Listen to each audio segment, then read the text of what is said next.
ఇప్పుడు నేను మాట్లాడేది XYZ పర్సన్స్ గురించి.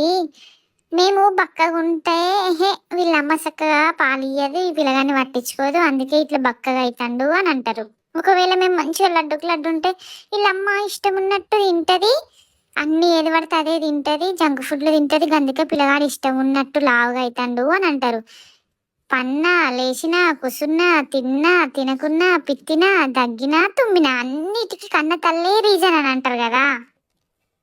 అసలు ఒక్కసారి ఆలోచించండి, మమ్మల్ని 9 నెలలు మోసి ఎంతో కష్టపడి వాళ్ళ ప్రాణాలకు తెగించి మరీ మాకు ప్రాణం పోస్తారు కదా, ఆ ప్రాణాన్ని వాళ్ళ ప్రాణం కంటే ఎక్కువ చూసుకుంటారు కదా. ప్లీజ్ దయచేసి మీరు అనే మాటలు వాళ్ళను ఎంత బాధ పెడతాయో అర్థం చేసుకోండి.